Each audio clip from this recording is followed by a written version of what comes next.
over here, I can also just use algebra and try to gain a different intuition.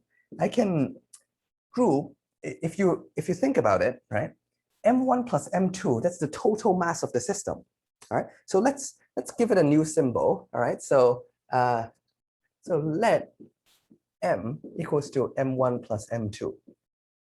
So how can I rewrite this? So it'll be XCM equals to M1 X1 plus M2 X2, right? Position of one, position of two, mass of one, mass of two, divided by M, like that. And because of how fractions work, I can write this as M1 X1 over M. Excuse me. M2 X1 over M, right? It's a common factor, so that's the same thing. Or M1 M X1 plus M2 M X2, like this. Okay, so that's the total mass, M1 plus M2, and you have this over here. So what if I have, back to my example, right? 2M and M located at 3 and 5 on the x-axis. So what's M1 over capital M? That's M1. That's M2, right? So M1 over capital M is 2M over M1 plus M2, right? M1 plus M2 is 3M. So that's 2/3. M2 over capital M is M over capital M, right? The total mass of the system is 3M, and that's 1/3. So can you see, I have another interpretation of this. So XCM is just you add up the positions, but not quite add up the position, right?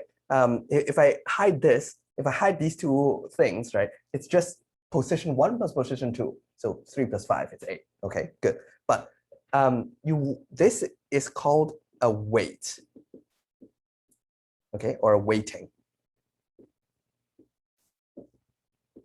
Okay, so this is called weighting, and this is called, the whole thing, this formula is called a weighted average.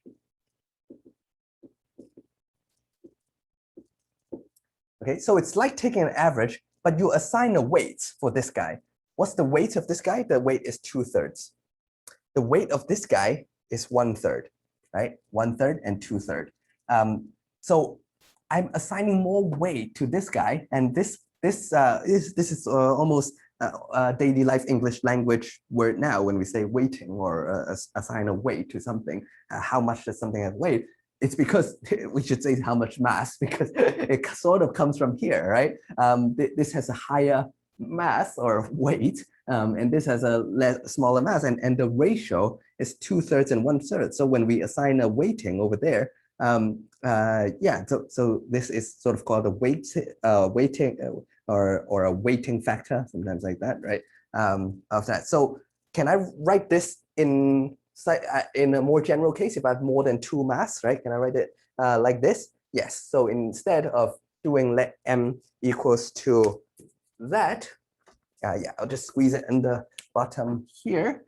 We can say let M, so you define M as the total mass of the system. So sum of 1 to n, mi, right? If n equals to 2, it's just m1 plus m2, and that's the total mass, right? If you have 3 mass, so if the number of mass, total number of point mass is 3, then you just have m1 plus m2 plus m3, like that, right?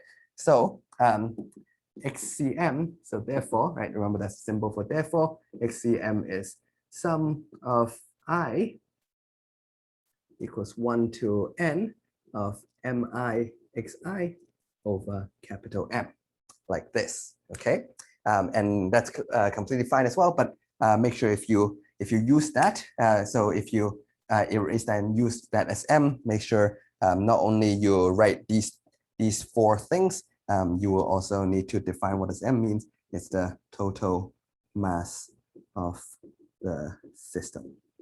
Okay? So depending on if you like to write it in this way or this way, both is fine, okay? And also, if you like, this is just a constant, right? As you can see, it's 3M for this guy, it's 3M for other guy. The M is just a standard number, and this M is independent on 1 or 2, right? It's just a number on the bottom. It's not 1 or 2. You can put it outside, or you can put it inside the summation. It doesn't matter.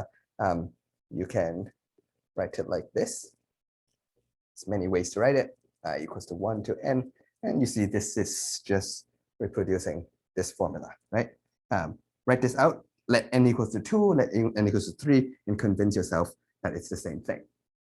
Okay, all right, good. So we now know sort of the general formula. Let's look at a few examples.